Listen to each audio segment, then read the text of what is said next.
It's Faisal from Muslim CEO, and I wanted to share a quick story. A lot of it, one of the reasons for sharing this one actually is because of, we're in this kind of time of crisis, and a lot of people have lost their jobs. A lot of people are sort of at risk, either being furloughed or, being made redundant. So, there's a lot of stress, there's a lot of worry. Oh my God, what's going to happen in the future? So I think this story is quite relevant.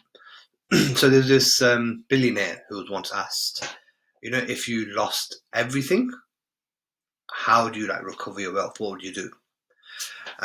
So he thought about it. And he said, okay, so what I'd do is I'd get a job, maybe 2 jobs, maybe even 3 jobs, right? So I'd work really, really hard. Okay. But what I would do is I'd save my money and I'd live as simply as I possibly could. And then when I had saved up $500, I'd basically take all that money I've saved and then I'd go and eat in a restaurant that cost $500 for a meal.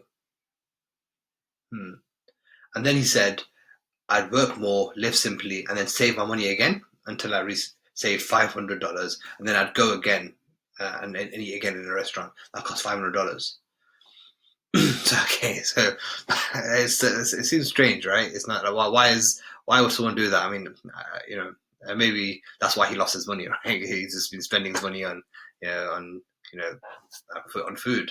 But what was so obviously the guy who was asking, he was like, shocked. He said, why would you do that? That you're trying to create a fortune, but then you're spending money beyond your means and stuff on things that you don't need, like food. You don't need to spend $500. But what the guy said to him, he says that, look, it's nothing to do with the food.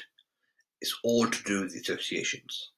Because he said that, look, for me to get to where I need to get to, I need wisdom, I need network, I need relationships, and with those who are out there and who are successful and stuff. So he says that. So they're the kind of people who eat in those expensive restaurants, and so that's kind of why I would do that, so I can be around them. So it's quite an interesting story. Whether we agree with it or not, but I find it interesting just as a general strategy because of ultimately what he's talking about is the power of your environment. It's about how it's a whole cliche. Your network is your net worth and all that stuff. But there is definitely an element of truth to that.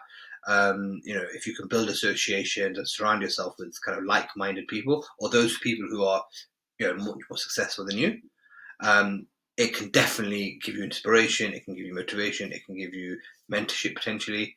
And so, so I think that's it really. It's the quality of a network can really push you forward. So yeah. So just to leave you with that, maybe it's time for you to go book at an expensive restaurant.